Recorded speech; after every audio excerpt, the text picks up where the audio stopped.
안녕하세요. 저는 30대 여성이고 요즘처럼 힘든 문제를 눈앞에 둔 적이 없는데 말이에요. 다들 그럴 때 어떤 식으로 답을 찾아가시나요?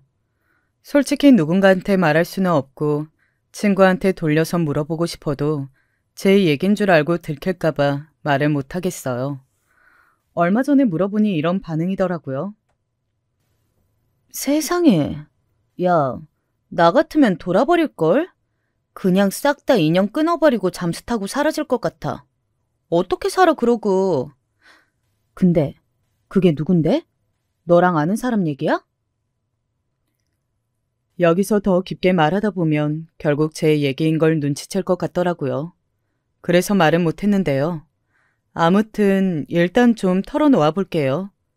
그리고 제발 그냥 지나가지 마시고 본인들이 생각하시는 간단한 해결 방법이라도 좋아요. 나라면 이렇게 하겠다고 단 한 가지씩만이라도 생각을 좀 공유해 주세요. 좀 많은 내용들이 나오겠지만 우선 제 얘기를 시작할게요. 사실 이 부분은 저랑 엄마의 이야기들을 차근차근 걸러 올라가며 해야 되는데요. 우리 엄마는 대부분의 사람들이 그렇듯 저에겐 친할머니인 엄마의 시어머니와 아주 사이가 나빴어요. 몇 번 들은 얘기가 없었지만 엄마는 친할머니 얘기만 나오면 고개를 막 세차게 흔들었어요. 생선살도 맨손으로 다 발라다가 본인 입으로 자기 아들을 먹여야 성이 풀리던 분이야. 별의별 치욕스러운 것까지 다 참견받고 살았던 내가 참 용하고 기특할 정도다. 그러니 엄마는 거기서 오래 못 있고 이혼하게 됐어. 사실 쫓겨난 거나 마찬가지야. 이 말은 그때를 전혀 기억 못하는 저에게도 참 아픈 기억인데요. 폐가 좋지 않아 늘 기침을 달고 사던 우리 아빠를 친할머니는 그렇게 안쓰러워하셨다네요. 그런 아들을 왜 장가 보내냐고. 그러면서 또 아들의 아들씨는 보길 원했는데 떡하니 손녀가 태어났잖아. 그러니까 며느리가 그렇게 죽일 듯이 미운 거야. 자기 아들이 딸의 씨를 줘서 그렇게 낳은 건데 말이지.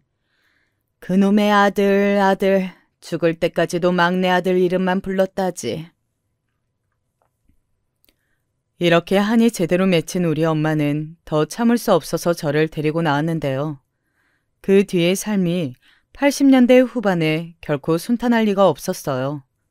시골에서 올라와 서울에 산 지 몇 년 안 되었으니까요.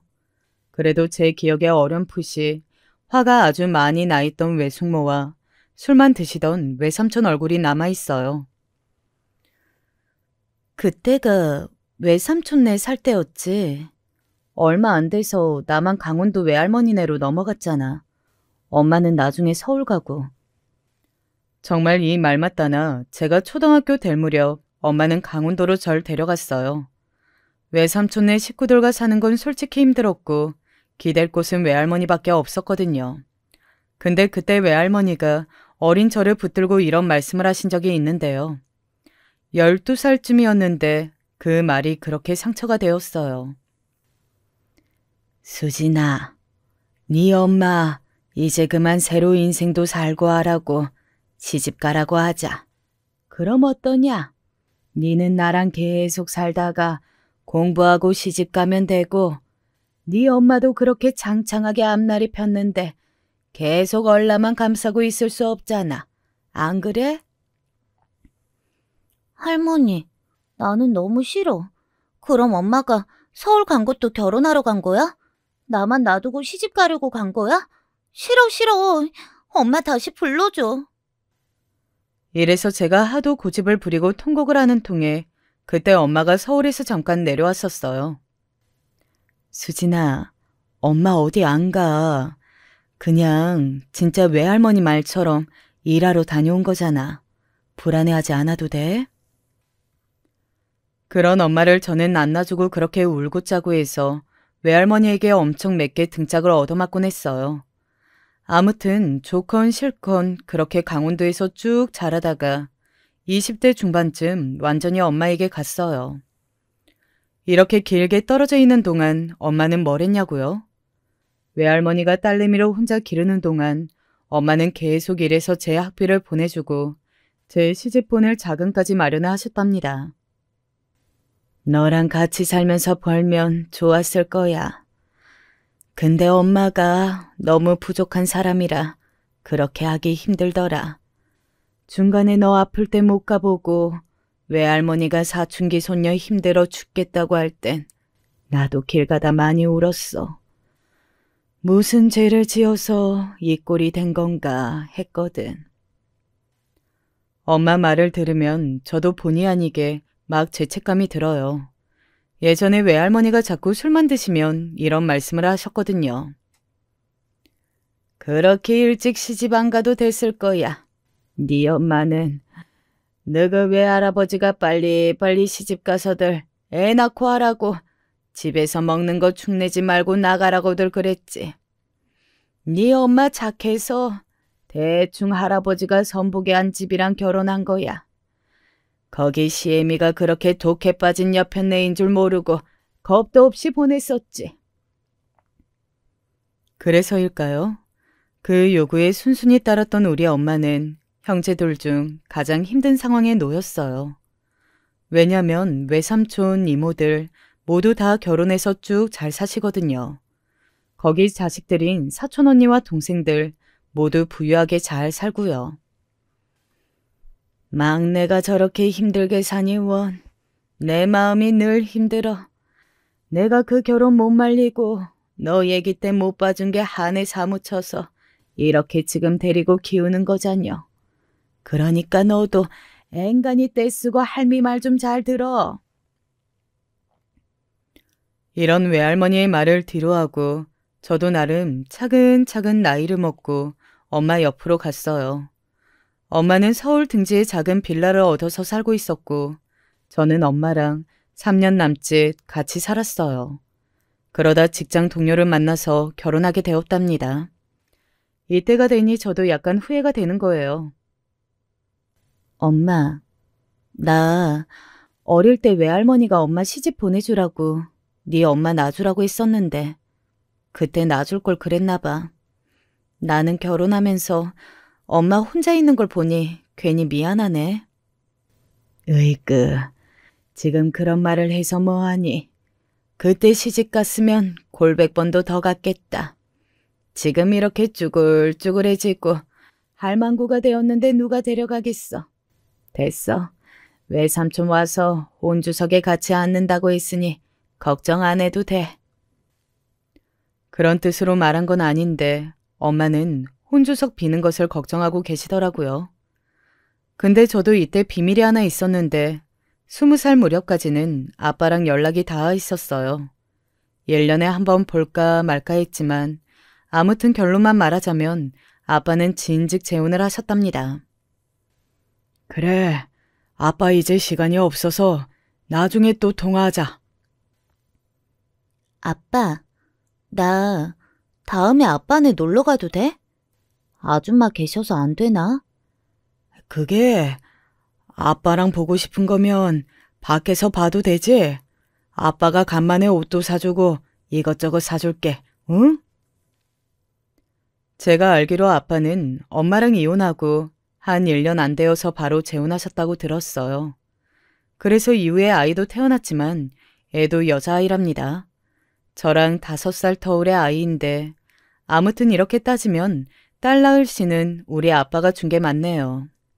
친할머니도 재혼해서 며느리를 들였는데 또 딸을 본 셈이잖아요.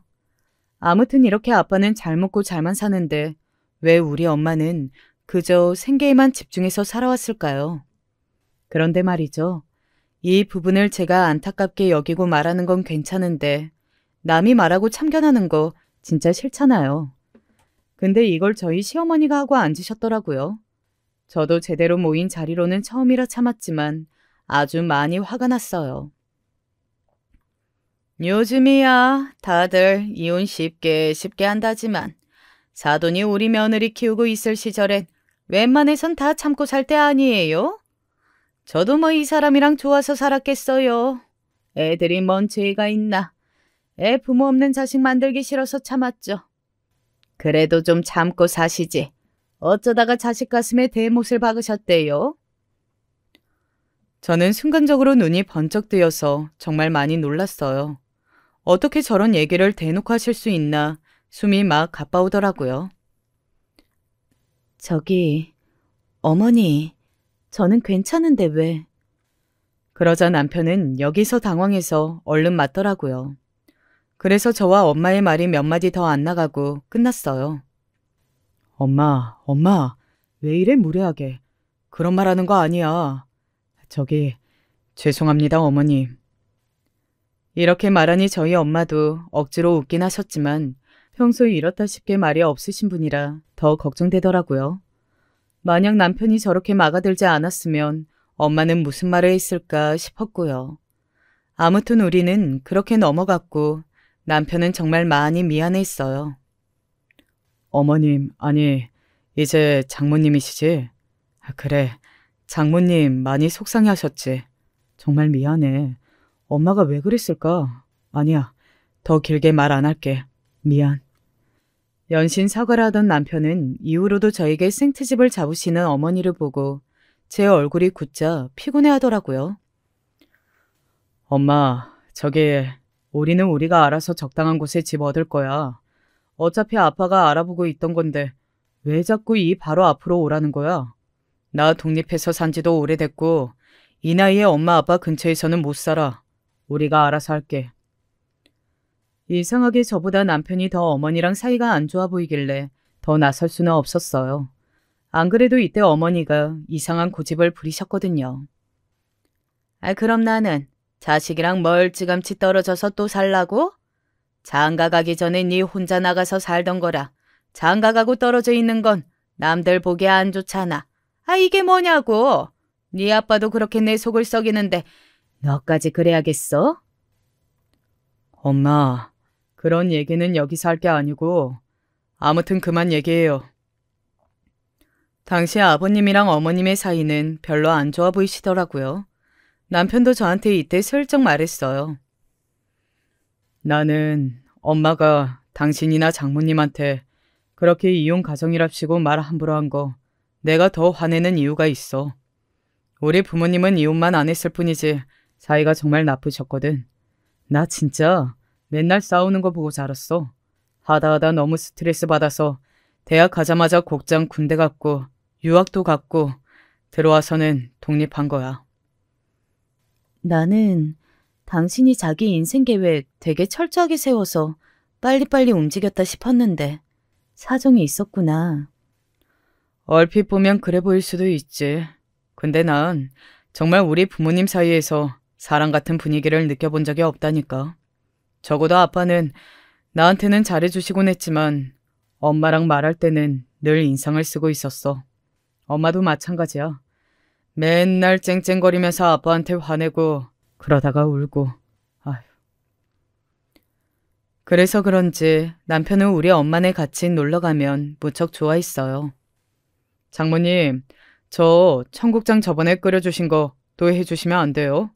저 자취할 때 많이 해봤는데 저번에 해주신 거 진짜 냄새도 안 나고 너무 맛있었어요. 똑같은 거 또 먹고 싶어요, 장모님. 에이구, 별로 특별히 한 것도 없는데 그거 내가 시장에서 맨날 보는 할머니가 있는데 그분이 갖고 나오신 게 그렇게 맛있더라고. 이번에 내가 한번 또 장봐서 해다 줄게. 내가 음식 솜씨 갖고 이렇게 칭찬받아 보긴 또 처음이네. 정작 우리 딸내미는 아무 말도 없는데 말이야. 확실히 우리 엄마는 저한테 미안해하는 것도 많고 예전부터 제가 친구들 데려오면 엄청 잘해주긴 했었어요. 그리고 제 남편에게도 역시나 하나밖에 없는 사위라서 더 잘해주셨답니다. 아무튼 우리는 그럭저럭 적당한 돈으로 남편 돈에 아버님이 보태주신 돈과 저희 엄마까지 보탠 돈으로 신혼 부부들이 모여 사는 주택 쪽으로 들어갔어요. 그리고 사실 연애 끝 무렵쯤 우리는 아기가 생겼거든요. 제가 건강이 좋지 않고 초기에 좀 고생하다 보니 결혼식도 원만하게 올리기 힘들었어요. 그리고 당시에 어머니가 말로 많이 상처 주셨고요. 나도 몸이 너무 힘들고 툭하면 토하고 하니 대관에서 식 올리고 할 상황이 안 되지만 그래서 혼인신고만 한 건데 어머니 반응이 너무 서운하긴 해. 나는 정말 상관없어. 엄마한테는 단돌이 잘해두면 되고. 근데 당신이 식 안 올린 거 나중에 서운하지 않겠어? 나중에 애기 낳고 나서 우리끼리 다시 분위기 내고 그때 대간해도 될 텐데. 됐어. 어차피 지금은 이래저래 상황 때문에 다들 결혼식도 인원 제한하고 하기 힘들 때잖아. 우리처럼 혼인신고만 하거나 스몰 웨딩하는 신혼부부 많대. 그때 전 세계적으로 힘든 상황이고 나라별로 각각 제재가 있다 보니 저희 같은 청춘들도 결혼하기 힘들었어요. 그리고 집 얻기도 쉽지 않고 더군다나 아기도 태어나야 하니 모든 에너지를 집 쪽에다 쏟게 되었답니다. 하지만 아무리 그렇다고 해도 시댁에서는 마음에 들지 않았던 것 같아요. 아버님과 상견례 때 외에는 별일이 없었지만 어머니는 수시로 저한테 전화하셨거든요. 차마 이 얘기들까지는 남편에게 하지 못했었어요. 아무리 우리 아들이 그렇게 철벽치고 한다고 해도 네가 며느리랍시고 이 집에 들어왔으면 깍듯이 인사도 오고 해야지. 그리고 말이야, 나는 암만 해도 정말 마음에 안 들어. 우리 아들 정도로 학교 나오고 유학 갔다 와서 저렇게 번듯하게 직장 다니는데 애 생겨서 결혼이 뭐냐고. 내가 아직도 자다가 막 놀라서 잠에 섰게. 이런 전화를 몇 번 받아들이다가 어느 순간부터 저도 잘 안 받게 되더라고요. 와중에 저희 엄마는 근처 사시면서 종종 들리셨어요. 엄마도 저희 어머니 이야기를 들으면 썩 기분이 안 좋아 보이더라고요. 뭐 어쩌겠어. 다들 자기 자식이 귀한 거지 뭐. 그나저나 이제 귀여운 아기가 태어날 텐데 그럴 때에는 좀 마음도 추스르고 그러겠지. 그땐 또 잘해주시지 않겠어? 엄마는 저렇게 긍정적으로 말하지만 저는 솔직히 그럴 마음이 없었어요. 자잘하게 저에게 말로 상처 주었고 무엇보다 우리 엄마한테 상견례 때 막말하시던 게 잊혀지질 않거든요. 그런데 말이죠. 사람은 이래서 남한테 함부로 말하고 삿대질하고 그러면 안 되는 것 같아요. 자기 인생에 그게 어떻게 영향을 끼칠지 모르거든요. 왜냐면 아마 이때가 제가 출산하고 좀 지나서 100일이 안 되었을 때 같은데요. 남편이 밥 먹다가 너무 아무렇지 않게 말해서 깜짝 놀랐어요. 뭐? 내가 지금 무슨 소리를 들은 건지. 어머니랑 아버님이 이혼하신다고? 아니, 왜? 굳이? 두 분 다 사실만큼 사셨으면서 손주도 보셨는데 왜? 이렇게 말을 하면서도 저도 머릿속에 미심쩍은 장면이 있었으니 아기 태어났을 때도 병원에 두 분이 따라오셨어요. 큰일 하느라 애썼구나 네가. 별건 아니지만 아범 앞으로 얼마 보냈다. 몸조리 잘하고 고생했다. 아버님은 이렇게 아주 짧게만 말씀하신 뒤로 아기 살짝 둘러보시고 가셨다고 했거든요. 근데 어머니는 나중에 오셔서는 그 사실을 알고 막 불같이 화내시는 거예요. 뭐? 네 아빠가 왔다 갔어? 아니 여기 간다는 말도 안 하고 이 인간이 진짜. 아휴, 속 타서 미치겠네. 가만 안 둬 진짜. 쫓아가서 오늘은 끝을 봐야지 정말.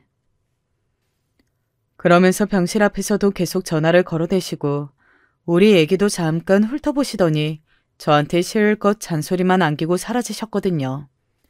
남편은 그때도 고개를 절레절레 저으며 나름 저를 안심시켰어요.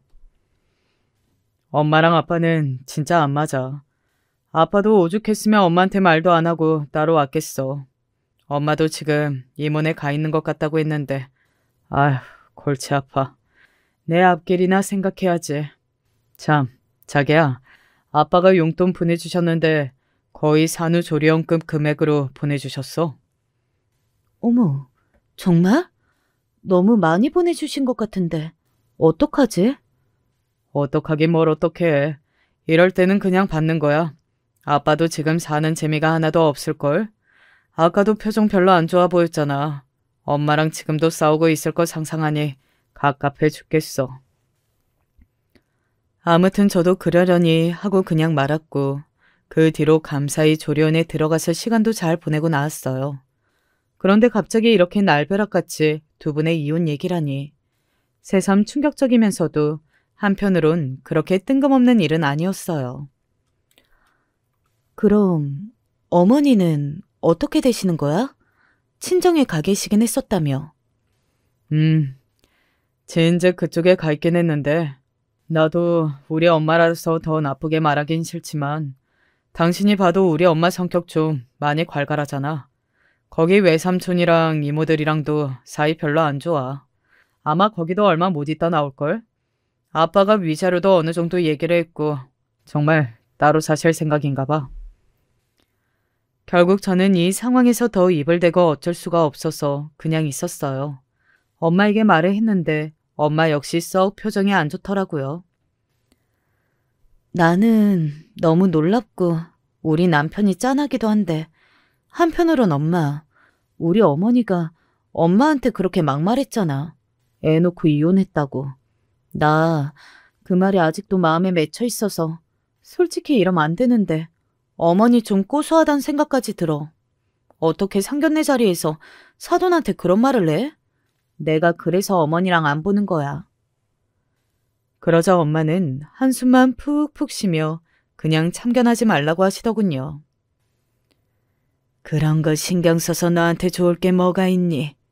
애기 잠 잘 자고 분유 잘 먹고 이런 거나 생각하면서 살아. 그리고 그런 맘 먹고 있으면 안 돼.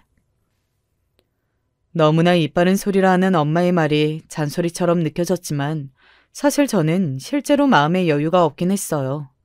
애가 너무 울고불고 잠도 안 자고 제 손도 많이 타고 육아로도 정말 힘들었거든요.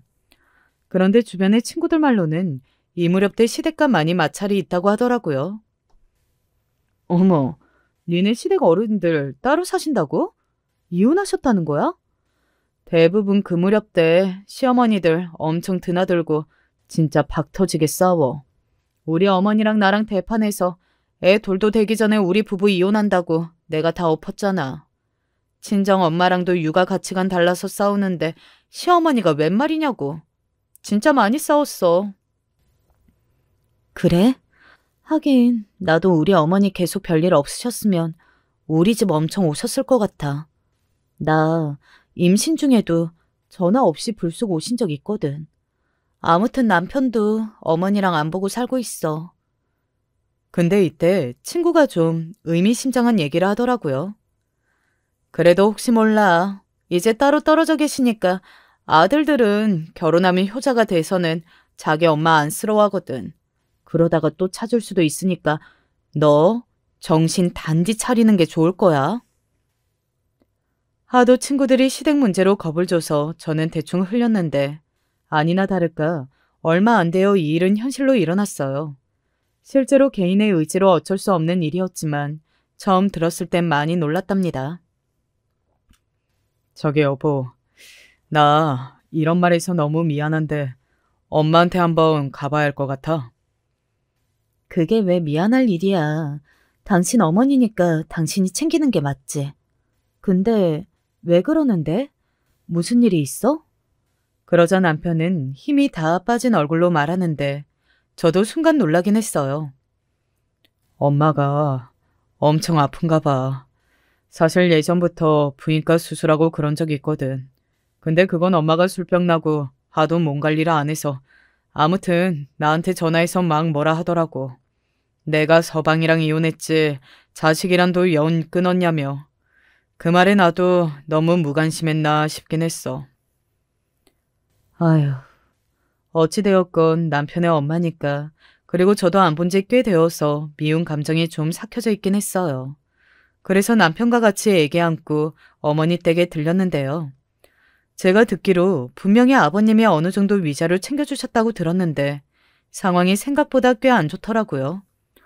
엄청 작은 투룸짜리 빌라에 살고 계셨고 집이 전혀 정돈 안 되어 보였어요. 엄마, 집안 꼴이 무슨... 아휴, 사실 엄마 살림 전혀 안 하고 다 아빠가 치우긴 했지. 아무튼 이게 다 무슨 꼴이래. 어디가 어떻게 아픈 거야? 아픈 거면 병원을 가야지. 날 불러서 무작정 울기만 하면 어떡해. 그러자 어머니는 뒤에 있는 저는 쳐다보지도 않고 냅다 본인 아들만 안고 꺼이꺼이 우시더라고요.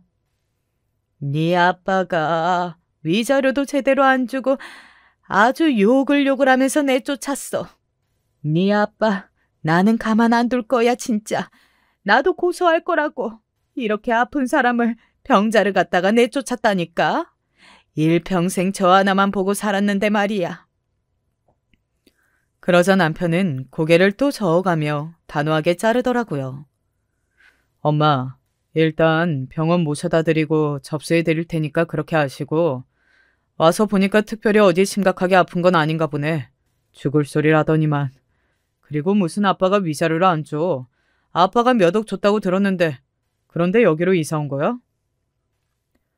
제 옆에서 따박따박 따지는 아들의 말이 어머니는 민망했는지 괜히 버럭 화를 내시더라고요.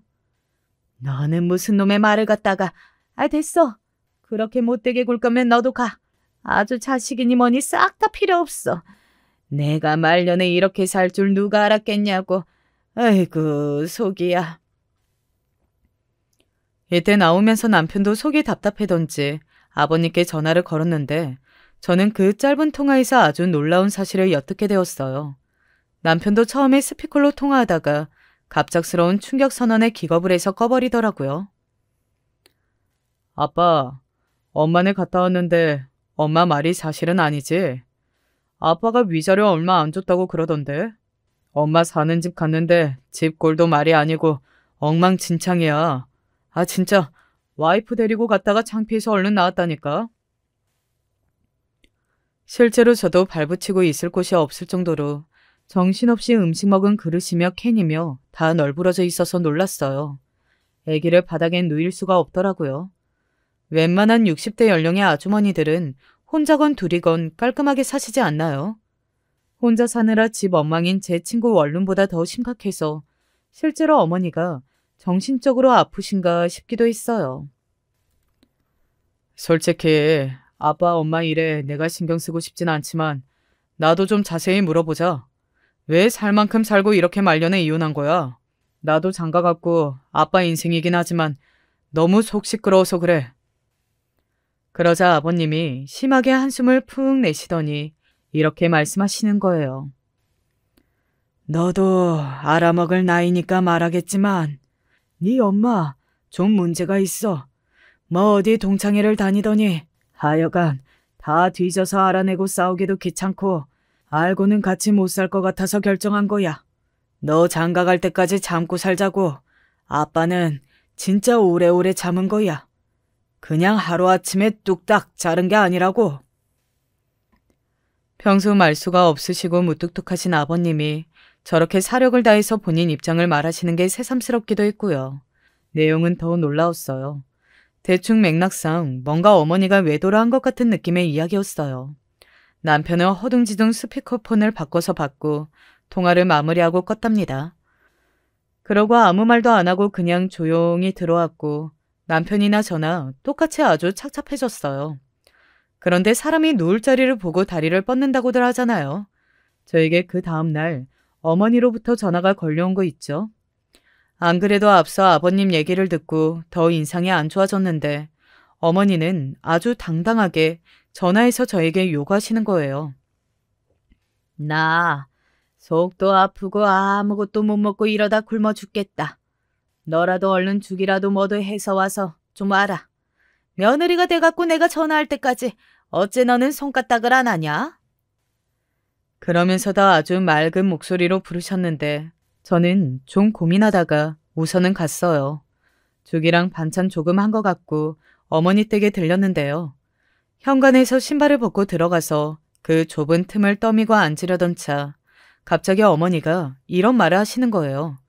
전 뭐라고 답해야 했을까요? 너 돈 좀 있지? 네가 보기에도 나 돈 없어 보이지? 아들한테는 아무 말하지 말고 저기 너 500만 일단 나한테 보내줘라. 응? 네? 500만 원이요? 제가 무슨 돈이 있어요, 어머니. 저는 그런 돈 없어요. 이때 순간적으로 어머니랑 단둘이 있는 게 좀 섬찟하게 느껴지더라고요. 어디까지나 기분 탓이었지만요. 아이, 왜 돈이 없어? 살림 제대로 안 하고 사냐? 애 키우면서 살림하고 지금도 안 하고 살아? 그냥 달란 말이 아니야. 내가 돈 나올 때가 있는데 몸이 지금 일해놔서 못 받고 있는 거야. 이러다가 그냥 바싹 굶어 죽게 생겼으니까 급한 대로 500만 원만 빌려달란 거야. 아 맞다. 1000만 원이면 더 좋고 그보다 더 위면 계속 땡큐지. 이때 순간적으로 남편이 좀 안쓰럽다는 생각이 들더라고요. 그렇게 아들 키우는 중에도 집에 관심이 없고 툭하면 아버님이랑 싸우셨다더니 본인 아들 배우자한테 아무렇지 않게 돈을 요구하시다니요. 저는 힘들게 거절하고 집으로 돌아왔는데 저녁 무렵 남편이 퇴근했을 때 이 사람이 아주 어두운 얼굴로 저한테 말하는 거예요. 저기, 여보, 엄마한테 다녀왔지? 엄마가 돈을 빌려달라고 했다며? 근데 당신이 그냥 나갔다며. 저는 이 말을 들으면서 순간적으로 남편의 표정을 엄청 세세하게 살폈어요. 저 말을 하는 의도가 무엇인지 서운함이 어느 정도인지 짐작이 안 되었으니까요. 그리고 뒤이어 예상도 못했던 말을 하더라고요. 거두절미하고 말하자면 진짜 안 될 것 같다.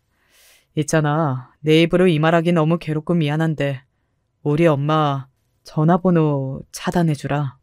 나는 정말 우리 엄마가 나한테 너무 버겁고 무거워. 우리 생활이 중요하지. 엄마는 엄마가 알아서 사시면 돼. 그렇게 말을 하는데 얼굴이 벌개져서 눈에 눈물까지 맺혀 있었어요. 참, 남편이 가엾단 생각만 반복해서 들었고 더 말하지 않고 저도 알겠다고 했어요. 아무튼 당시 저는 어렵게 이제 아기를 어린이집에 슬슬 보내게 되었고 엄마랑도 시간을 보내고 싶더라고요. 아무래도 시어머니란 존재와 골아픈 일을 겪어서 그런지 내 엄마와 잠깐 시간을 보내고 수다를 떨고 싶었어요. 나를 소중히 여겨주는 존재로부터 위로도 받고 그러고 싶었으니까요. 그런데 당시 엄마도 많이 바빠진 거예요. 엄마도 보험일 따로 소개받은 곳이 있어서 여기랑 같이 맞춰서 하려면 시간이 도통 안 나네. 우리 애기 어린이집도 잘 가는지 할머니가 가서 오며 가며 봐줘야 하는데 딸 미안해. 그러면서 안쓰러워하는 엄마를 보며 저도 그냥 알겠다고 했어요. 헌데 그러고 한 2주쯤 지났을까요? 전 차라리 길 가다가 사고를 목격한 게 나았으려나 싶을 정도로 아주 기막힌 광경을 접하게 되었답니다. 저는 이 얘기를 하기 위해 이 모든 앞의 사정들을 말한 거나 마찬가지인데요. 흔한 경험은 아니기에 상상이 잘 안 되시는 분들이 있을 거예요. 하지만 저를 어느 정도 위로해 주시는 셈치고 좀 들어주세요. 저는 이제 일자리를 슬슬 얻어볼 생각으로 근처를 산책하고 있었어요. 그러다가 애 키우는 친구랑 만나서 밥 먹으려고 했는데요. 워낙 번화가 쪽이다 보니 한가운데에 모텔촌이 있어요. 그쪽을 슬쩍 지나서 빠르게 걸어가려던 차예요. 겉으로 볼 때 꽤 번듯해 보이는 모텔 앞 주차장 앞, 제가 그냥 지나칠 수 없는 뭔가를 봐버린 거예요. 어? 이게 뭐야? 땡땡땡땡? 어디서 많이 뭐야? 차 번호판 속 숫자가 뭔지 되게 익숙해서 한참 보다가 저도 모르게 탄식이 쭉 흘러나왔어요.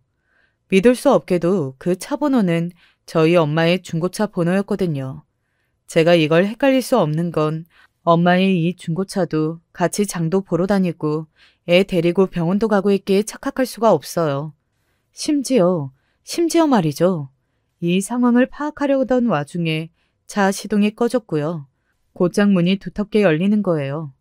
마치 저는 공포영화의 심약한 사람이 뒷장면을 볼까 고민할 새도 없이 갑자기 무서운 장면을 맞이하게 되는 그런 심정으로 서 있었어요. 진짜 별 생각이 다 스쳐가더라고요. 부모님 차가, 그것도 혼자 된 쭉 부모님 차를 모텔에서 마주한다면 어떤 기분이실 것 같나요? 그렇게 바로 운전석에서 역시나 엄마가 내리길래 너무나 자동적으로 조수석 쪽에 고개를 향하게 되었어요. 이게 뭐지? 아무리 우리 엄마가 혼자 산 지 오래됐다지만 엄마의 연애를 훔쳐보는 느낌이 참 미묘했거든요. 그런데 이상하게 이때 심장이 쿵쿵 뛰면서 막 공포심까지 드는 거예요. 왜 그런 예감이 들었을까요? 그리고 그때 내린 사람의 정수리부터 눈썹에 이르기까지 쭉 제 눈길이 닿는 동안 사람의 감이 얼마나 무서운 건지 새삼 느끼게 되었어요. 이 모습을 보려고 내 몸이 본능적으로 위험을 감지해서 소름이 돋아 있었던 건가? 하면서 더 무서워지더라고요. 그때 조수석에서 내린 사람은 우리 엄마를 향해 머쓱한 얼굴로 완전히 남자의 얼굴을 하고 웃고 있는 사람은요. 아예 모르는 타인도 아닌 저에게 익숙한 이목구비를 갖춘 우리 엄마와 비슷한 연령대인 남성, 바로 저희 아버님이었던 거예요. 이게 믿어지시나요? 이 상황에서 제정신으로 땅에 발을 디디고 서 있을 수 있는 사람이 몇이나 될까요? 왜 하필 이런 그림이 그려져서 같이 합쳐진 거냐고요. 우리 엄마랑 아버님이 왜 한 차에서 나란히 양쪽으로 탁탁 내려 웃으면서 모텔 내부로 들어가려고 하냐고요. 하필 그 모텔도 차라리 지하 주차장으로 들어갔으면 제가 볼 일이 없었을 텐데 뭔 자랑이라고 1층 주차장 앞에 당당하게 세워두고 웃고들 있는 걸까요? 제가 그들을 발견한 지 10초도 안 돼요. 제 존재는 그들에게 곧장 들키고 말았어요. 왜냐하면 저는 산지 2달 된 신형 핸드폰을 그 자리에서 바로 떨궜고 액정이 다 부서지고 말았거든요. 제일 먼저 엄마가 외마디 비명을 질렀어요. 어머머, 너 여기 왜? 엄마의 반응에 저를 대충 돌아본 아버님은 저와 눈이 마주치는 동시에 얼굴이 일그러지며 여기저기 주름이 진하게 마구 잡히시더라고요. 그 당시 저와 곧 만나기로 했던 친구로부터 깨진 애정 사위로 전화가 마구 걸려왔어요. 하지만 받지도 못하고 제 손끝과 아랫입술은 벌벌 떨리고 엄마와 아버님은 전봇대 마냥 그 자리에 우뚝 솟아있을 뿐이었어요. 겨우 저는 입 밖으로 소리를 낼 수 있었어요. 엄마, 이게 무슨 일이야? 이게 무슨 개짓거리야? 이러면서 온갖 기억도 안 나는 이상한 우주인 같은 말들을 저는 마구 혀가 꼬여서 내뱉었고 엄마는 몇 번이나 어쩔 줄 몰라 하며 저를 달래다가 같이 울음을 터뜨리다가 주변에 사람들이 몰려들기 시작하고 정신이 없었어요. 진짜 귀가 꽉 막히고 웅성웅성거리는 움직임만 느껴지더라고요. 충격이 너무 어마어마하게 커서 그랬을 것 같은데 저도 중간에 정신이 번쩍 들었어요. 여기는 엄연히 동네고 혹시라도 알아보는 사람이 있을까 싶어 뒤늦게 엄마 차에 올라탔어요. 그러다 조금 더 가서 차를 세운 후 이렇게 말하더군요. 저기, 일단은 자리 비켜줄래요? 얘랑 시간을 보내야 될 것 같아서. 이 말에 조수석에 앉아 뒷모습만 보이던 아버님은 아무 말 없이 쓱 내리시더군요. 순간 저는 그 뒷모습이 얼마나 역해 보이던지 우리 엄마도 내 엄마가 아닌 것 같은 너무 이상한 이질감이 들었어요. 하지만 그 이후로 엄마는 입을 열었고 저는 이어지는 얘기에 입을 완전히 다물게 되었답니다. 놀랬지. 그런데 엄마도 설명을 해야 될 것 같아서. 무슨 말? 엄마, 사람 놀래켜서 죽이기로 작정했어? 그리고 여기가 어디라고? 엄마 집 근처라지만 우리 집에서도 멀지 않은 여기에서. 나 어떡해? 어떻게 살아 이제? 엄마는 저한테 얘기 좀 들어달라고 말 끊지 않고 들어달라고 부탁하더군요. 사실 성민, 네 시아버지 엄마랑 원래 안면이 있어. 엄마가 진즉 말을 안 했는데 어떻게 해야 될지 모르겠더라. 저는 일단은 약속한 대로 엄마 말을 안 끊고 듣긴 했는데 도통 뭔 말인지 얼른 이해가 안 됐어요. 뭐? 아버님도 엄마네 시골분이라고? 그건 내가 알 리가 없고 아버님이랑은 워낙 말은 안 해봐서. 아니, 진짜야? 정말로 아버님이랑 원래 알았어? 이때 엄마 말을 들어보니 우리 엄마와 아버님은 그냥 단순히 알다마다한 관계가 아니었더라고요. 근데 참 어쩌다가 사람 관계가 이렇게 될 수도 있는 건지 어찌 보면 저한테 상견례장에서 즉각 아버님을 알아본 얘기를 왜 안 했는지 조금 이해가 될 것 같기도 하더군요. 그럼 뭐야? 옛날에 좋아하던 사이야? 연애도 하고 그랬어? 그게 그러지는 못했어. 둘 다 어렸으니까. 얘기가 많이 길어지는데. 엄마는 어렵게 결심을 하고 말하시더라고요. 저는 계속 언저리에 뭔가 얹힌 기분이 들었어요. 엄마 어릴 때 외할아버지가 할머니를 엄청 괴롭혔거든. 그때 툭 하면 엄마도 외할머니 따라서 작은 이모랑 같이 도망가고 그랬어. 근데 네 시아버지가 작은 이모 또래였거든. 괜히 도망갔답시고 나가서 빙빙 돌고 오면 뭐도 갖다 주고 챙겨주고 그랬어. 그냥 그렇게 감정이 좋았어. 저희 작은 이모는 제가 대학생 될 때쯤 지병으로 돌아가셨는데 엄청 오랜만에 듣는 이모 얘기긴 했어요. 아무튼 그런가 해서 계속 들었는데 이땐 놀람의 여운이 아직도 남아있어요. 20살 넘어서까지 알고 지냈고 그때는 진짜 좋아하려고 했지 서로. 근데 엄마 집이 너무 안 좋잖아. 할머니는 맨날 도망 나와야 하고 그때는 정말 나가야 하는 때였어. 할아버지 알코올 중독 때문에 힘들어서.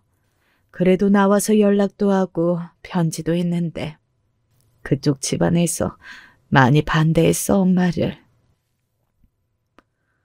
그러니까 둘이 서로에게 첫사랑이었다는 식으로 말을 하더라고요. 엄마는 그런데 각각 어쩔 수 없이 길을 갔고 사실상 첫사랑이라는 묘한 그런 게 있어서 늘 마음에 있긴 했었다네요.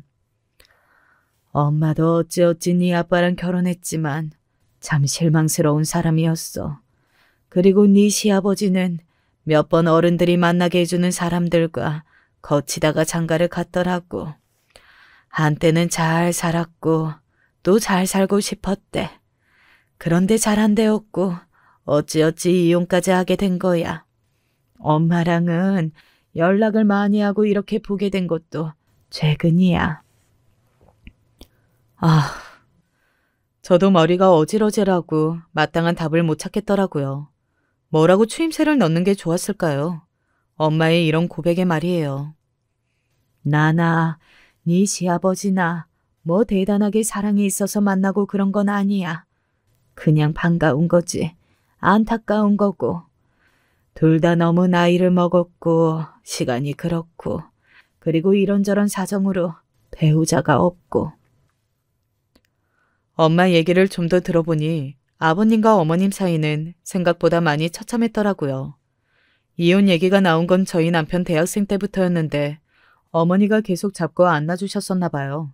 본인이 아프다 어쩌고 하면서 시댁과도 연을 끊고 그러면서도 아버님을 붙들고 있다가 술을 그리 마시고 살림도 내려놓고 말미에는 다른 아저씨를 몰래 만나다 걸리기도 하셨다더군요. 그거야, 아버님. 일단은 순전히 아버님 입장에서만 하시는 말인데 아니야. 어머니 평소 행실을 보면 틀린 말은 아닐 것 같기도 한데 그런데 그래서 지금 상황은 뭔데? 그걸 설명해야지. 나 진짜 아까 별말이 다 쏟아져 나왔잖아. 사람들이냐고 악마들 아니냐고 별소리 다 터졌어. 엄마는 이때 눈을 지그시 감고 한참을 가만히 있더니 어렵게 말을 했어요. 좋은 감정이 생겨서 이 나이에 이런 일도 있구나. 나도 별 생각을 다 했어. 그렇게 죽을 정도의 천년의 사랑이었던 것도 아니고 그냥 어린 날 좋은 사람이었는데 나나 그 사람이나 나이 먹어 혼자 있으니 더 마음이 허했나 봐. 희한한 일이긴 하잖아 정말. 어떻게 이렇게 마주할 수가 있어. 한참을 엄마는 무겁게 침묵을 두었다가 고개를 제 반대쪽으로 돌리고 뭔가 말하려는데 제가 일단 먼저 말을 했어요. 저는 이 분위기를 도저히 견딜 수 없어서요. 엄마, 좋아. 내가 지금 정신 아주 바짝 차리고 들어서 대간 흐름은 여기까지 알겠어. 근데 그래. 좋고 좋은 감정이 들었고 여기까지 이렇게 올 정도면 데이트고 그냥 정말 어른의 만남인 거 아니야. 근데 그래서? 내가 모르는 데서 엄마도 감정이 주체가 안 돼서 그랬다고 하자고. 이제 어떻게 할 건데? 저도 모르게 이런 현실적인 말들이 다다다 나왔고 이미 멈출 수 없었어요. 저는 시작부터 세기를 박아 엄마에게 당장 모든 걸 멈추라고 말하고 있었거든요. 뭐가 어떻게 되던 간에 나나 남편이나 둘 중 하나는 부모랑 안 봐야 해. 어쩌면 둘 다 못 볼 수도 있어. 엄마가 엄마처럼 사리에 밟고 혼자 열심히 살아온 사람이 그걸 생각 못했어? 아니, 그만큼 힘들고 누군가 만나고 싶었어? 엄마, 근데 미안해. 정말 안 돼, 나는. 여기부턴 제가 엄마를 못 쳐다보겠어서 고개를 팍 숙였어요. 심지어 남편은 모르잖아. 엄마, 나는 어떻게 해야 돼? 안 될 것 같아, 정말. 나 좀 봐줘. 나 무서워. 이 이상으로 나를 놀래키지 마. 이 말이 끝나고 저도 겨우 차 내부를 다시 봤는데 저와 엄마의 무거운 침묵 때문에 진짜 꿉꿉하고 습해져 있더라고요. 엄마는 계속해서 굵은 눈물방울 뚝뚝 떨어뜨렸어요. 한 몇 번쯤 지나 겨우 입을 떼시더라고요. 딱 제가 원한 반응이었어요. 그래, 내가 미쳤었나 봐. 네 말대로 그렇게 열심히 살아와 놓고 살만했나 봐 내가. 이 나이에 뭘 어쩌려고 했을까. 벌 받은 거겠지. 내가 더 뭔가 질러버리기 전에 딸 자식한테 이렇게 보여버린 것도 나도 참 그래. 왜 네가 알게 될 상상을 못했을까. 미쳤나 봐. 이런 말을 구구절절 늘어놓고 저한테 사과하는 엄마의 모습이 안쓰러운 부분도 분명 있었어요. 하지만 저는 거기서 절대로 괜찮다거나 엄마의 잘못이 아니라거나 이런 말들을 못하겠는 거예요. 엄마를 위로하고 싶은 부분도 있었지만 제가 엄마의 나이나 상황이 안 되어봐서 그런 걸까요? 어디서 어떻게 위로할지 그 접점을 도저히 모르겠더군요. 나도 감정이 올라오는 걸 멈추기 힘들어서 한편으로 무서웠어. 아까 너랑 눈이 마주쳤을 때 정말 머리가 깨지는 것 같았어. 누군가 정신 차리라고 물을 쏟아 문대는 느낌이었어. 그래, 알았어. 엄마가 이제 멀어지도록 할게. 너도 시댁이랑 왕래하지 않으니까. 엄마가 이렇게 떨어져 나가면 끝날 거야. 하지만 전 그 이후로 이상한 집착증 같은 게 생겼달까요? 엄마한테 수시로 정말 하루에도 몇 번씩은 전화를 걸었어요. 쓸데없는 용건으로 말이에요. 입술을 물어뜯고 손톱도 물어뜯어가며 엄마한테 전화하고 안 받으면 불안해하고 정말 다행인 게 그나마 남편에겐 저의 이런 모습을 걸리지 않았어요. 급기야 얼마 안 가 저는 엄마에게 이 불안을 울면서 토로했답니다. 엄마, 미안. 근데 내가 그날의 경험이 너무 힘들었나 봐. 엄마도 힘들 텐데 내가 엄마 마음을 이해 못해서 미안해. 근데 나 너무 불안해. 나만 혼자 이렇게 알고 있는 것도 남편한테 미안하고 자꾸 우울감이 들어. 잠든 애를 봐도 이 환경이 언젠가 깨질까 봐 겁나고. 엄마, 나 어떡해? 제 말에 엄마는 말없이 들어주다가 말미에 가서는 이렇게 말하더라고요. 나 때문에 너가 이렇게 마음고생을 하는구나. 엄마가 잘못했어. 힘들 수밖에 없겠지 네가. 이걸로 네가 불안을 덜지 더할지 모르겠지만 엄마 연락처도 다 지웠어. 그리고 집도 정리하고 그니모네 근처로 가려고 해. 저는 이 얘기를 들어놓고 밤새도록 잠이 오지 않아 안절부절하고 어쩔 줄 몰라 했으나 별다르게 답이 없었어요. 같은 서울에 있다고 해도 저는 계속 신경을 쓸 것이고 불안해할 테니까요. 결국 엄마는 두어 달 지나서 집을 팔고 이사를 가셨고 저는 아무렇지않게 그 후로 지금까지 엄마와 전화로 연락을 하곤 해요. 애기 사진 보여주고 영상 보내주고 평소처럼 말을 해요. 못 본 새 많이 컸네. 이제 진짜 무거워졌겠다. 너는 밥 잘 챙겨 먹고 있지? 어디 아픈 건 아니고? 이런 얘기를 나누면 당장 손을 뻗어 엄마 있는 데로 가고 싶기도 했다가 아직도 복잡해서 그냥 이러고 싶기도 하고 저도 잘 모르겠어요.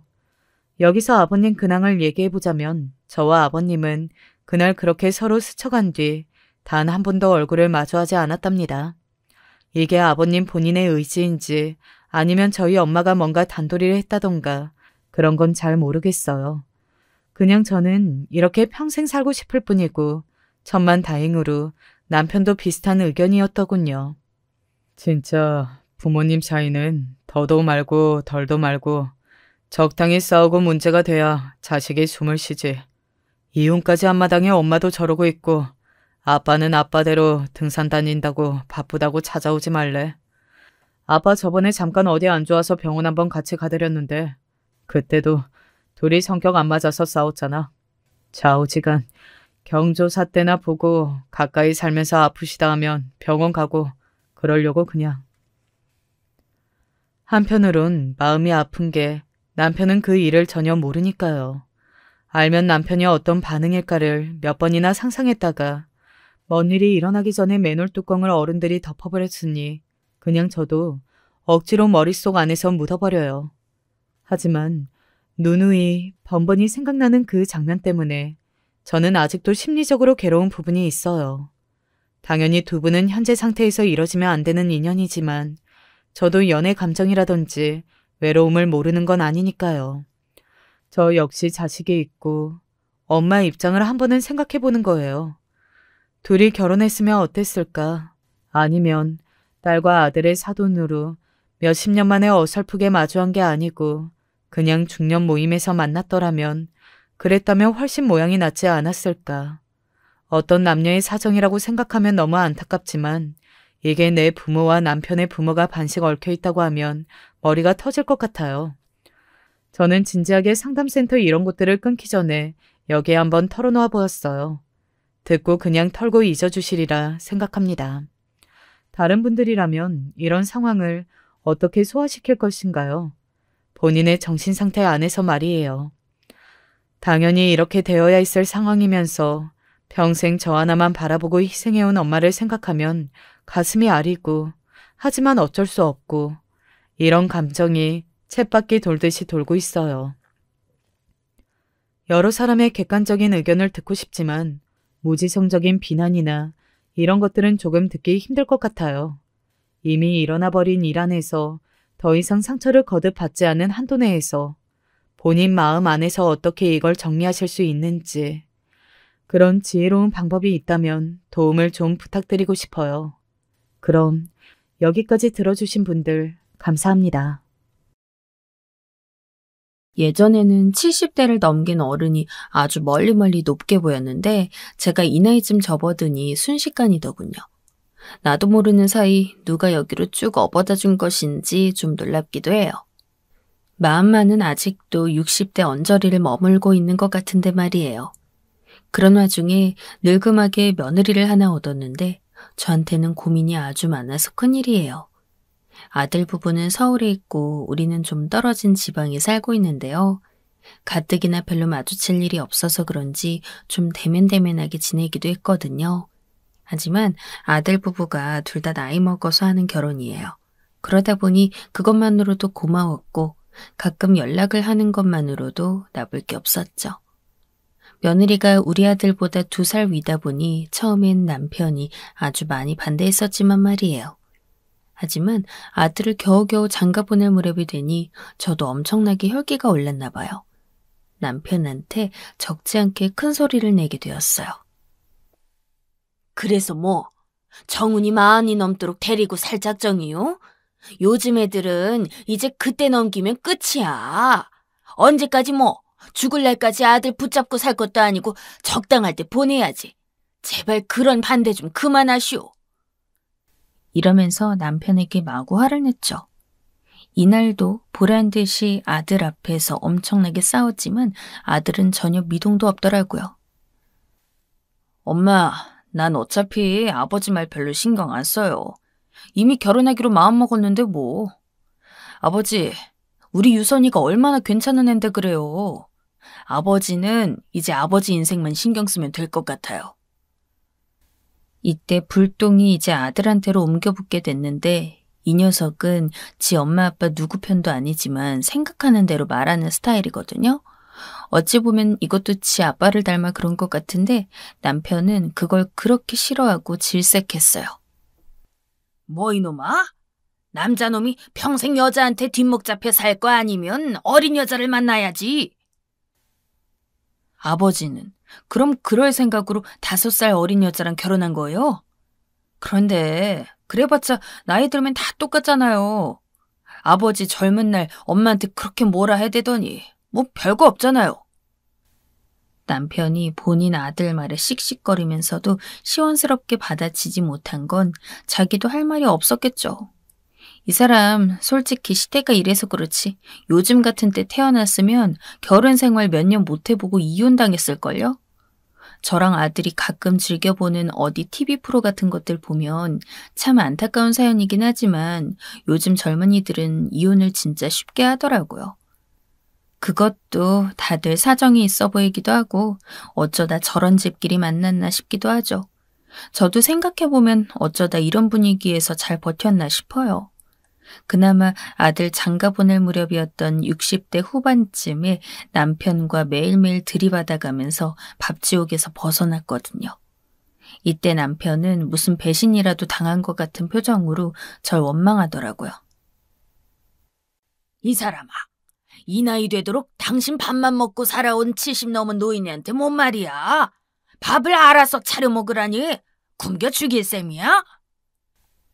하지만 제가 정말 지긋지긋하게 싫은데 어쩌겠어요. 국이 짜다, 나이 먹더니 간이 잘못된 것 같다, 병원이나 좀 가봐라, 치매도 없는 것 같은데 왜 자꾸 밥 시간을 깜빡하냐 이러면서 본인이 먼저 무덤을 판 거예요. 이렇게 절 건드리지만 않았어도 안 그래도 지겹고 징그럽게 느껴지던 밥하는 걸 몇 년은 더 했을 수도 있겠죠. 아무튼 손목도 많이 아프고 남편 말대로 간도 잘 못 맞추고 있는 와중에 그놈의 시댁 재산은 어찌나 많던지 전 아예 선포해버렸어요. 좌우지간 정훈이 장가가서 며느리 들어오면 우리 집은 이제 제사랑 연관 없는 집이야. 그런 거 안 해. 그런 거 안 시켜. 이걸로 저와 남편은 거의 사생결단을 한 싸움을 했어요. 우리 아들이 이 인간만은 안 닮길 바랐던 게 징할 정도로 가부장적인 인간이에요. 그래서 이후로 며느리가 들어왔을 때도 아슬아슬한 순간이 많았고 그때마다 화가 난 며느리 표정을 보니까 전 더 승질나더라고요. 당신은 왜 정훈이랑 유선이 있을 때 그런 소리를 하시오? 내가 제사 없애자고 한 게 그렇게 불만이요? 내가 없애자고 했는데 유선이한텐 내가 시어머니인데 내 말을 무시하는 거예요, 당신? 언제 당신이 그걸 나랑 상의를 했어? 우리 집 제사를 왜 당신이 정해서 자르냐고. 하기 싫으면 물려라도 주든가. 누가 당신 보고 다 하래? 이날 애들 보내놓고 남편과 크게 싸우느라고 3층 아줌마가 내려와서 뭔 소란이냐고 했는데 진짜 망신살이 아주 팍팍 뻗치더라고요. 아이고, 두 분 자중하셔요. 아들 보내놓고 이제 헛헛하실 텐데 두 분이 의지하면서 사셔야지. 그렇게 다투시면 건강에도 안 좋고 힘드셔요. 사이좋게 지내세요. 저랑 비슷한 또래인 3층 아줌마가 이런 말을 하니까 괜히 창피하기도 하고 아무튼 그게 문제가 아니라 제사 문제 갖고 며칠간 결론이 안 났어요. 그때 저는 짐 싸서 잠깐 언니네 가 있었고 남편 딴은 그 나이 먹어서 본인 처형한테 전화하려니 면목이 안 섰나 봐요. 제부는 우리 영순이가 제부 밥 차리게 하는 것도 부족한가 봐. 그쪽 어른들 제사밥을 언제까지 차리게 할 셈이야? 얘 나이가 곧 칠순이고 뭐 얼마나 산다 그래. 요즘 애들 제사 있으면 싫어해. 왜 청운이 미움받을 짓을 만들어? 그렇게 하고 싶으면 제부가 직접 제사 모시면 되겠네. 전 귀를 크게 하고 옆에서 듣고 있었는데 전화기 너머로 남편 목소리는 들리지 않더라고요. 아마 자기도 할 말 없었겠죠. 결혼 생활하는 동안에 우리 언니가 이렇게 나서서 혼수를 둔 일이 몇 번 없거든요. 예전에 한번 애 낳고 시어머니가 일을 무리하게 시켜서 제가 기절한 적이 있어요. 그때 친정엄마랑 언니가 우리 남편 불러놓고 야단친 게 처음이자 마지막이니 거의 없다고 봐야 하겠죠. 제부도 참 웃긴 사람이야. 본인이 하기 싫은 걸 왜 시켜?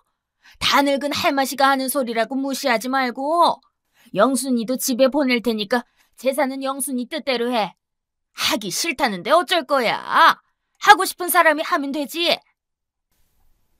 우리 남편은 처가로부터 군말 듣는 걸 무척 굴욕스러워하고 못 견디는 사람이거든요. 이때 그냥 내내거리더니 제가 집에 갔을 때 며칠간 제 얼굴을 쳐다도 안 보더라고요. 어쨌든 상황이 그렇게 무마되어 제사는 없는 쪽으로 갔어요. 저도 생색낼 건 아니고 며느리한테 이 부분은 확실히 짚어주고 싶어 말을 했는데요. 이때 며느리 반응을 보고 왠지 모르게 기분이 좀 상했어요. 아, 그래요, 어머니? 그런데 요즘 세상에 누가 제사를 해요? 진작 안 하셨어야죠. 제 친구들 봐도 제사 있는 집은 아예 결혼을 안 하려고 하던데요? 며느리는 이런 말을 서슴지 않게 하는데 저도 알게 모르게 내가 너 이만큼 배려해줬다 하면서 유세 부리고 싶었던 게 있었나 봐요. 그런데 며느리가 그런 걸 전혀 알아주는 분위기도 아니고 관심도 없어 보이고 뭔가 김이 새더라고요. 아무튼 우리 남편은 제사가 없어진 뒤로 아주 풀이 죽어서는 세상에 낙이 없다고 하고 그 덕에 식구들이 자주 모였다며 중얼거리더라고요. 저는 식구들 모이는 걸 아주 싫어하는데 세상에 시댁 식구들이 우리 집에 머물며 내 흠만 잡는 걸 누가 좋아하겠어요. 그나마 명절 정도는 어쩔 수 없이 왕래가 있었는데요.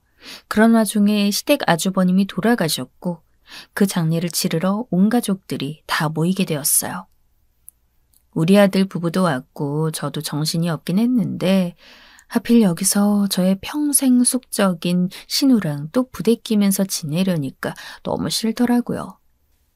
장례를 치를 거면 장례만 집중해야지. 신우는 간만에 만나놓고 저한테 또 시비를 걸기 시작했어요. 웬만하면 내가 며느리 본 지도 얼마 안 됐고 아들네 부부도 같이 있는데 받아치기 싫었는데 말이죠. 형님, 애들 듣게 왜 자꾸 이러세요? 그만하셨으면 좋겠어요. 나중에 전화로 하시던지 다음에 얘기하세요. 이렇게 정리를 하려는데 신우가 계속 물고 늘어지는 거예요. 올케는 며느리를 새로 들였으면 들인 김에 좀 부리고 할 것이지. 예전부터 진짜 미련하게 살더라. 아니, 제사를 자기 보고 누가 하래? 하지 말라니까.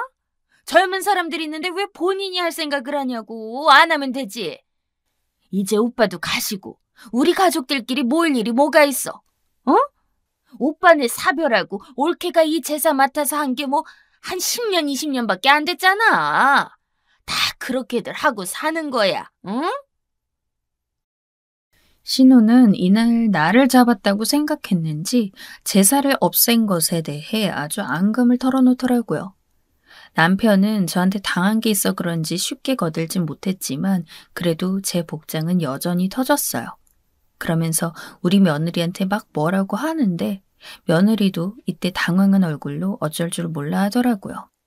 정훈이 처는 이제 이 집안에 들어왔으면 시어머니 따라서 제사도 할 생각을 했어야지.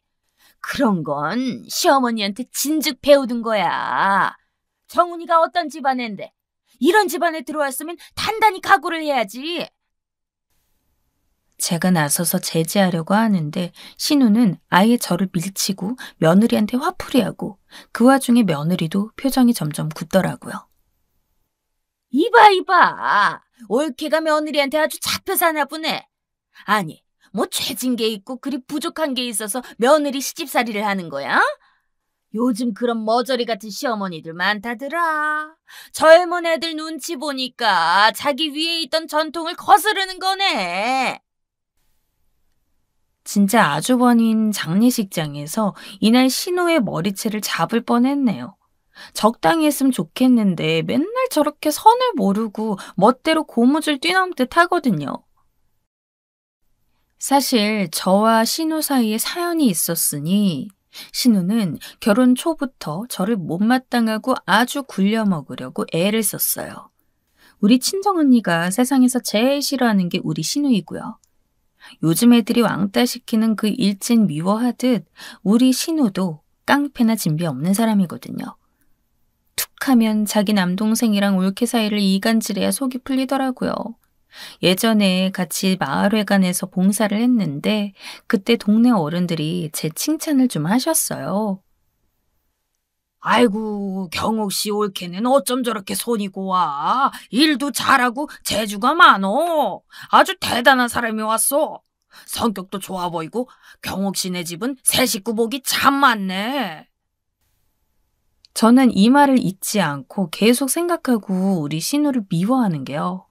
이 말 바로 뒤에 신우가 심술이 나서 한 말이 아주 가관이거든요. 성격이요? 좋아 보이신다고요? 사람 볼 줄 모르시네. 과연 우리 올케 성격이 좋을까요? 이렇게 말을 해대니 동네 어른들이 한두 마디 칭찬하며 국수 먹다가 다들 당황한 거예요. 신우는 꼭 저렇게 사람들 앞에서 절 깎아내려야 속이 시원한 사람이었고 뒤늦게 자기가 시집에 갔을 때에도 얼마나 행패 부렸는지 몰라요. 툭하면 명절마다 친정에 온다고 난동을 피우는 바람에 저를 집에 못 가게 하기도 했고요. 시어머니는 아주 아무런 악의도 없는 분이었지만 딸 말은 제대로 들어주는 분이었거든요. 얘 아가야, 네 신우 이제 온단다. 언제 오는지 모르고 아무튼 오늘 올 거야. 별거 할 거 없고 다 같이 국수나 먹자. 좀 쉬고 있어라. 이러시니 제가 친정에 갈 수 있었겠냐고요. 우리 아들도 지쳐서 널브러지고 다 늦은 밤에 자기 남편이랑 술병 들고 주정뱅이처럼 신우가 들어왔었어요. 그러고 밤새 술판 버리고 그 다음날은 거나하게 취해서 저에게 이것저것 시켜댔죠. 그런데다가 신우에게 본격적으로 등지게 된 일이 있었으니 신우는 정말 저를 괴롭히려고 태어난 인간이 아닌가 싶어요. 예전에 우리 아들 녀석이 사랑과 전쟁 같은 막장 드라마를 많이 보여주고 저도 심심풀이로 봤는데요. 그 프로 우리 남편은 아주 싫어해요. 자기 누나랑 엄마 같은 심술궂은 시댁들이 많이 나와서 그런가 봐요. 아무튼 신우는 거기 나오는 사람들이랑 진비 없이 굴었거든요. 어느 날은 명절 때 웬 낯선 여자를 데리고 왔길래 누군가 했더니 순간 남편도 당황하고 어머니도 얼굴이 완전 똥색이 되고 다들 표정이 너무 구리구리한 거예요. 아, 올케는 모르겠다. 이건 지난 일이야. 다 지난 일. 예전에 경수랑 연애했던 내 친구야. 지금은 얘도 결혼했어. 우리 엄마한테 인사하고 싶어서 왔대. 아, 이것 봐. 늦지막이 임신해가지고 배가 이따만큼 불러갖고 왔어. 이러면서 그 친구를 쓱 데리고 들어갔는데 얼마나 제가 우습게 보이고 고무신의 때처럼 보였으면 그런 일을 할 수 있는 걸까요? 이때 저는 이를 갈면서 동네 뒤편 산에 올라가서 죄 없는 나무에 돌을 던지기도 하고 신우 생각에 이를 갈며 발을 동동 구르기도 했어요. 분해서 못 살겠더라고요. 그렇게 저와 신우는 앙숙이기에 절대 신우가 굴리는 판대로 돌아가게 하고 싶지 않았어요. 결국 아주버님 장례식 날 나와 며느리, 신우까지 셋이 우스운 꼴로 세 여자가 서가지고는 제사 얘기 갖고 마찰이 있었고요. 아들과 남편이 말리는 바람에 겨우겨우 집에 왔어요. 하다하다 저도 화가 나서 며느리한테 한마디 했죠. 에휴, 니네 고모가 저래. 아주 당연하게 제사를 나한테 고집하던 사람이야. 1년에 몇 번을 드리는 줄 아니? 5번이나 드려야 했어. 내가 그거 너한테 물려주고 싶지 않아서 안 하게 된 거야. 아휴, 넌 정말 복 받은 줄 알아라. 이러고 우리 아들도 옆에서 거들어대는데도 며느리는 제 말을 제대로 듣는 건지 눈만 꺼벙하게 뜨고 있는 거예요. 아, 네, 어머니. 그 얘기는 아까도... 아무튼 알겠어요. 제사 안 하면 저야 좋죠 뭐. 네. 이러면서 아무런 감흥도 없어 보였어요. 고마운 줄 알아라 소리를 계속 강요하는 것 같아서 저도 그냥 입 다물었고요. 다 지치고 짜증나서 분이 안 풀리더라고요. 그런데 여전히 이 응어리를 갖고 우리끼리 심기가 불편하던 차에 코로나가 터지게 된 거예요. 이때 뉴스들을 보니까 많이들 이혼하고 난리도 아니더라고요. 그 이유는 남자들이 집에만 있어서 밥 3끼 차리느라 생긴 문제도 있고 아무튼 부부가 둘이 붙어 있으니 그리 앙숙이 되었을 거예요. 그런데 제 입장으로선 좋은 것이 있었으니 이럴 거면 굳이 나서서 제사를 없애지 않아도 되었을 것 같더라고요. 코로나가 워낙 심해지고 지역 각지에서 집단 감염이 터졌어요. 그런 상황에 명절은커녕 제사는 진짜 거의 명분이 없어지게 된 거죠. 이 집도 저 집도 자연스레 서로서로 모이기를 주저하더라고요. 이런 시기가 있었으면 알아서 기다렸겠지만 누구나 한치 앞일을 모르니까 그렇게 저도 밀어붙이며 싸웠던 거예요. 제사가 너무 자연스럽게 일단락되었지만 이제 나중에 우리 가족들끼리 모이려 하니까 그런 부분에서도 문제가 있더라고요. 아들네는 우리 집에서 1시간 정도 떨어진 곳에서 살고 있었는데 명절 때 외에도 중간에 가끔씩 왔었거든요. 그런데 아무래도 시간이 걸려서 그런지 못 오겠다고 하는 거예요. 그걸 아들이 전화해서 말하더라고요. 엄마도 알겠지만 나 진짜 직장도 비상이야. 집에 내려가기가 좀 그래. 유선이도 처가에 못 갈 것 같다고 하고 다들 힘든 상황이야. 엄마가 이번에 좀 이해를 해줘. 저도 이때 되게 걱정이 많이 됐고 정말 살아온 일에 이렇게 다급하고 당황스러운 사고는 처음 겪어봤어요. 여기저기 마스크가 동란이 나고 슈퍼를 가는 것도 조심스럽고 안 그래도 말이 안 통하는 남편과 살면서 너무 괴로웠죠. 그런데다가 아들도 못 온다고 하니 그 부분에 실망보다는 이런 사태가 그냥 점점 더 불안하게 느껴지고 두려움도 있었어요. 아들에게 내색은 안 했지만 아들은 그저 제가 서운해하는 줄 알고 있었던 모양이에요.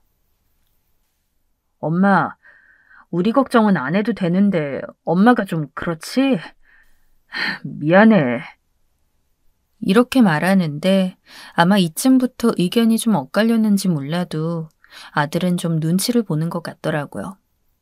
그리고 난 뒤 자기 아내에게 말을 했나 봐요. 엄마한테 전화 좀 하라고 말이죠. 그래서 그런지 며느리가 누가 봐도 시킨 것 같은 어투로 전화를 하더라고요. 아, 어머니, 저기 잘 지내시죠? 저예요, 유선이. 코로나로 이번에 못 내려가서요. 죄송해요, 어머니. 그래도 별 수 없는 때이기도 했고 저 역시 정신이 하나도 없었던 것 같아요. 그래, 유선아. 안 와도 된다. 지금 서로 왔다 갔다 하면 엄청 고생하니까 안 와도 돼. 이 정도로만 말해도 충분히 상황은 정리된 것 같았지만 갈수록 상황이 길어지더라고요. 아무래도 추석쯤 되니까 이번에도 이렇게 건너뛰는 건가 싶었죠. 이때 아들에게 물어봤더니 눈치를 보는 거예요. 저기 엄마, 우리 요즘 최대한 아무것도 안 가고 집이랑 회사만 왔다 갔다 하고 있어. 전부 시켜 먹기도 하고 외식도 엄청 조심하면서 가고. 그러다 보니까 갈 수가 없네. 결국 이때 명절을 1년 정도 건너뛰게 되었어요. 아들과 전화 통화도 잘 안 되고 음식 같은 거 해다 주고 싶어도 그게 잘 안 되더라고요. 한 번은 찾아가려고 했더니 며느리가 거절하는 거 있죠. 이렇게 직접적으로 거절당해 본 건 처음이라 저도 기가 막혔어요. 나중에 남편은 저를 갖고 마구 조롱하더군요. 어머니, 요즘 뉴스 안 보세요? 상황 아시잖아요. 더 심해졌어요. 저나 이 사람이나 각자 회사에서 얼마나 불안해하고 있는데요. 2주 전에도 확진자가 다녀가서 저희 회사 분위기 엄청 나빴어요. 전화 통화 내용이 다 들렸던지 남편은 옆에서 듣고 있다가 끊자마자 바로 저에게 공격을 하더라고요. 어이구, 이 사람아. 처음부터 그렇게 제사하며 뭐며 다 편하게 해주니까 젊은 애가 어려운 줄 모르고 저러지. 아니, 그깟 코로나가 대수야? 돌아가신 조상들은 둘째치고 살아있는 어른들까지 안 본다는 게 말이 돼? 이때 남편에게 반박하고 싶어도 그럴 수 없었던 게 저도 머리로는 지금 보통 사태가 아닌 걸 알면서 살짝 서운해지고 있었거든요. 며느리는 워낙 저랑 말을 많이 하는 편도 아니고 좀 무뚝뚝한 애였어요. 결혼하고 나서도 명절 때 외에는 둘이서 뭔가를 할 만한 게 없기도 했죠. 저는 시어머니와 며느리는 적당히 불편한 게 낫다는 주의거든요. 그런데 우리 며느리는 저를 너무 편하게 생각하는 건지 아무튼 코로나가 길어지며 안 보는 사이에 점점 어색해지더라고요. 이러다 그 다음이 구정에는 도저히 안 되겠던지 아들과 며느리가 찾아왔었어요. 그런데 전 이날 제가 도통 뭘 잘못한 건지 모르겠어요. 이때 며느리 표정이 좋지 않고 똥 씹은 얼굴을 하고 있더니 나갈 때도 기분이 안 좋아 보이더라고요. 밥 먹을 때, 그릇 놓을 때도 소리가 탁탁 나도록 놓지 않나. 아무것도 하지 말고 몸만 오라고 했더니 올 때 과일 하나만 달랑 사들고 왔더라고요.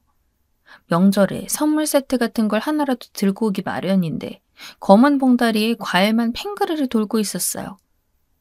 저도 서운한 게 있다면 충분히 있는데 내색을 다 안 한 거예요. 그리고 간만에 만났으니까 그래도 애들 맛있는 거 해먹이고 싶어서 상을 차린 건데 그 많은 음식을 전날부터 혼자 했던 제 입장은 안중에도 없더라고요. 어머니, 저희 이렇게 많이 안 싸주셔도 돼요. 저희 친정엄마가 이미 음식들 이것저것 많이 주셨거든요. 자기 입맛에야 친정엄마 것이 먹고 싶겠지만 저도 제가 하는 음식 아들 먹이고 싶잖아요. 그래서 네 남편이라도 먹게 가져가라고 했더니 인상을 확 구기더니 짜증스럽게 말하더라고요. 아니에요, 어머니. 제가 솔직히 이 말 할까 말까 고민했는데요. 이 사람 전에도 어머니가 주신 물김치며 젓갈이며 몇 번 손대고 다 안 먹었어요. 그래서 정리했는데 암튼 안 싸주셔도 돼요. 여기서 먹은 걸로 충분해요. 이러면서 끝끝내 제 손이 무한하도록 거절하는 거예요. 그러면서 가놓고는 우리 아들을 통해 저에게 서운했다고 하는 거예요. 유선이가? 나한테 뭐가 서운하다는데? 드러나 보자. 대체 뭐라는데? 엄마가 유선이 오자마자 앞치마 주고 그랬다며? 엄마한텐 말을 안 했는데 우리 이번에도 임신 실패했고 몸이 진짜 안 좋아. 그런데도 엄마 너무 못 본 것 같아서 이번에 간 거라고. 그런데 다짜고짜 음식 만드는 거 시키고 하니까 얘도 기분이 안 좋았나 봐. 저는 그 말을 듣는 내내 진상 시어머니가 된 것 같아서 일단은 참고 있다가 바로 받아쳤어요. 그런데 이놈이 아주 자기 마누라한테 딱 들러붙어서 편을 들더라고요. 내가 그런 사정을 알았냐?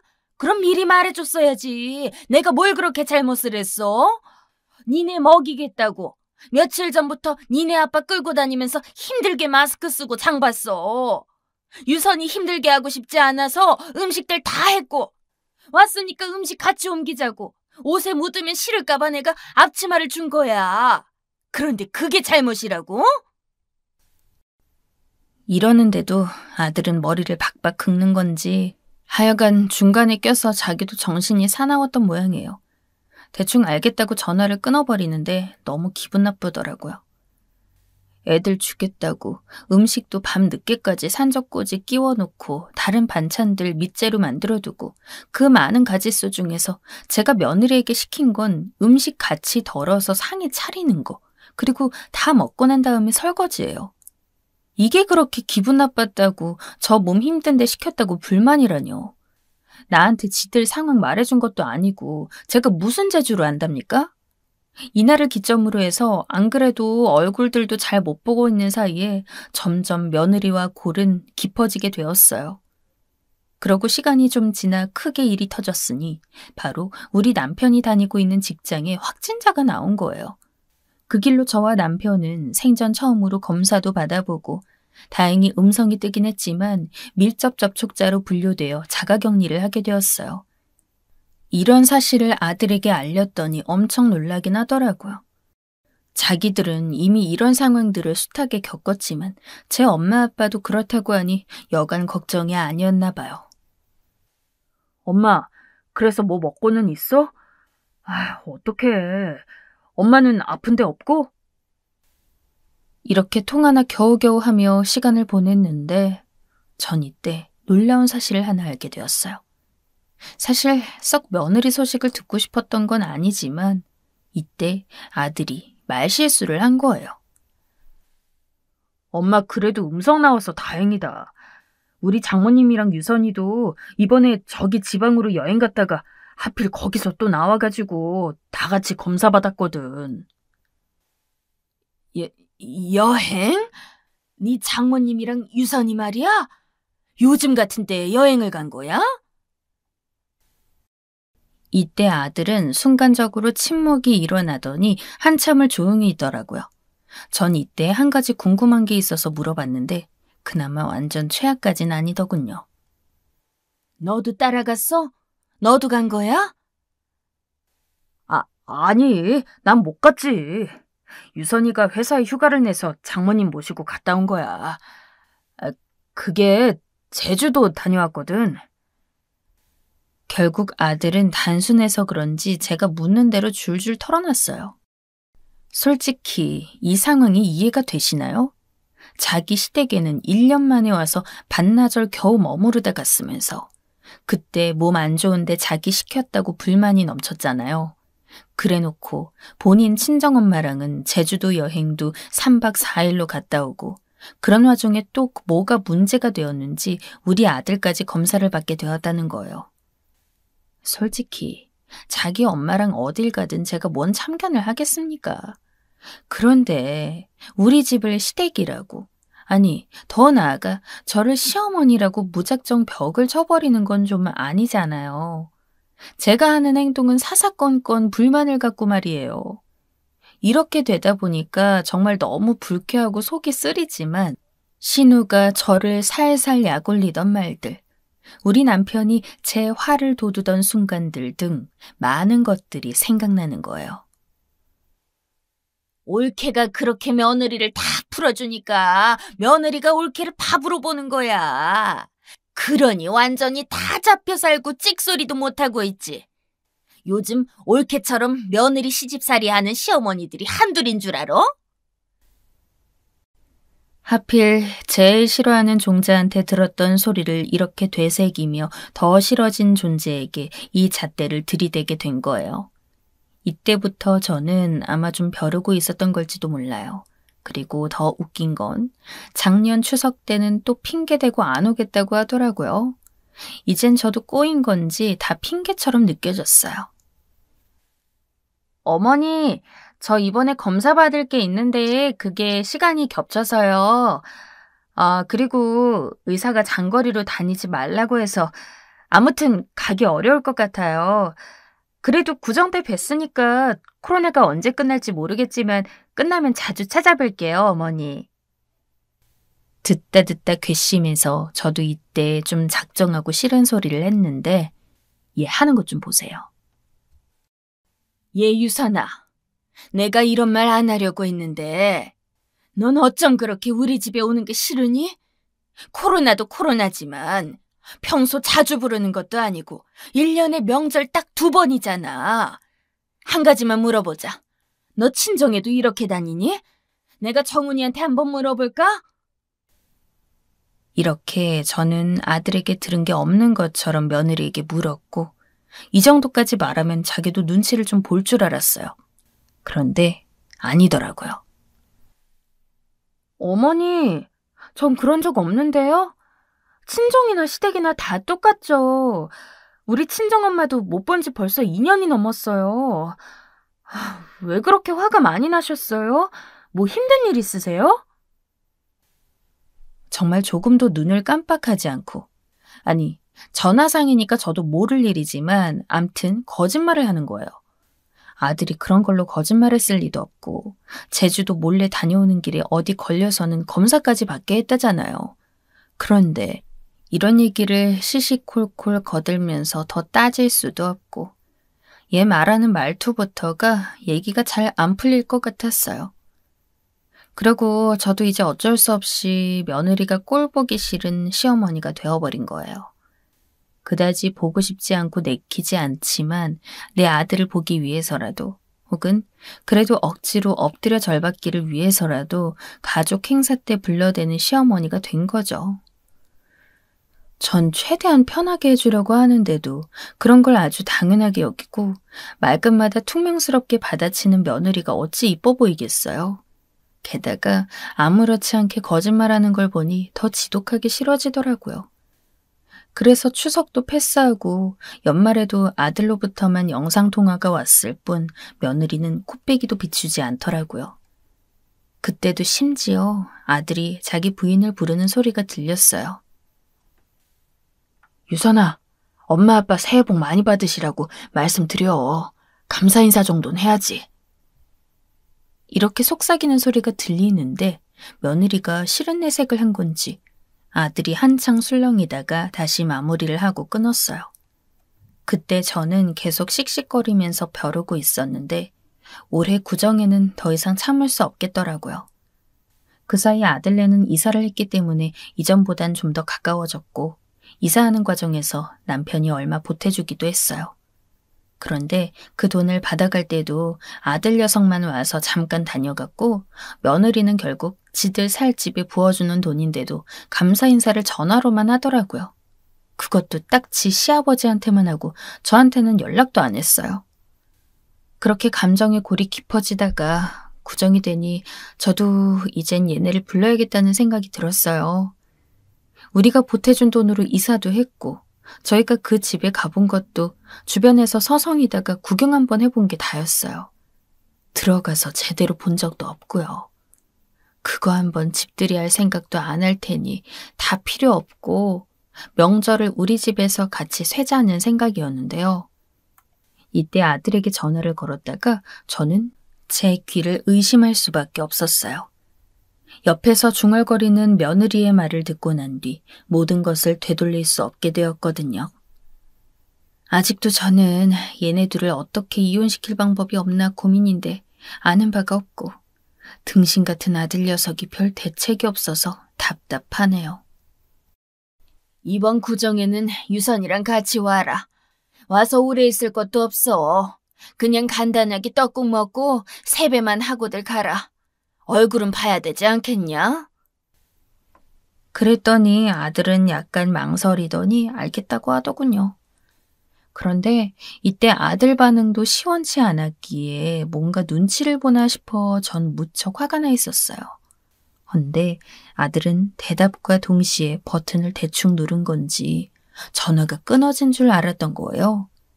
옆에 며느리가 바로 딱 붙어 앉아 있었는지 목소리가 그대로 타고 들어오더군요. 대충 들어도 잔뜩 예민한 목소리로 들려서 저도 계속 귀 기울이고 들었는데요. 심지어 제 핸드폰에 자동 녹음으로 남아버렸어요. 왜? 어머니가 이번엔 기필코 내려오래? 아, 진짜. 정말 사람 짜증나게 왜 그러신다냐, 정말. 자기 진짜 아무 생각도 안 들어? 여기까지만 들어도 손이 달달 떨리는데 아들이 뭐라고 꿍얼꿍얼대고 있더라고요. 제가 이거 자동 녹음된 거 몇 번이나 듣고 있는데 암만 들어도 이 부분은 그냥 그래도 엄마네 가자 뭐 이런 말 같아요. 이후로 며느리가 또렷한 목소리로 기가 막힌 말을 터뜨립니다. 짜증나. 이런 미친 역병이 돌고 있는데 노인네들한테도 위험하다잖아. 그런데 왜 꾸역꾸역 자꾸 오라고 하냐고. 노인네들은 걸리면 죽는다는데 뭐 그렇게 빨리 가고 싶으실 것도 아닌 거잖아. 그런데 왜 재촉을 하시는 거야? 저는 여기까지 듣다 보니 숨죽이고 전화를 끊을 수가 없었어요. 자기야, 대답 좀 해봐. 아니, 참, 나 어이가 없네. 안 만나면 죽나? 왜 이렇게 만나는 거에 집착하시냐고. 노인들은 이러나 저러나 죽을 정도로 치사율이 높다던데. 그냥 아들 만나겠다고 용 쓰시다가 걸려 죽어도 여한이 없으신가? 내 말이 틀렸어? 이런 와중에 아들은 여전히 꿍얼꿍얼거리고 시원스레 대꾸를 못하는 거예요. 만약 눈앞에 아들놈이 있었다면 네 엄마를 저 따위로 욕보이는데도 그러고 있냐며 발로 걷어찼을 거예요. 전 이때 더 견딜 수가 없어 전화를 끊었고 한참 생각을 하고 또 하다가 결국 전화를 걸었어요. 유선아, 너 그게 무슨 말버릇이냐? 네? 뭐가요? 지금 갑자기 무슨 말씀이세요? 전 목에 닭살이라도 돋은 듯 마구 떨리는데 자제가 안 되더라고요.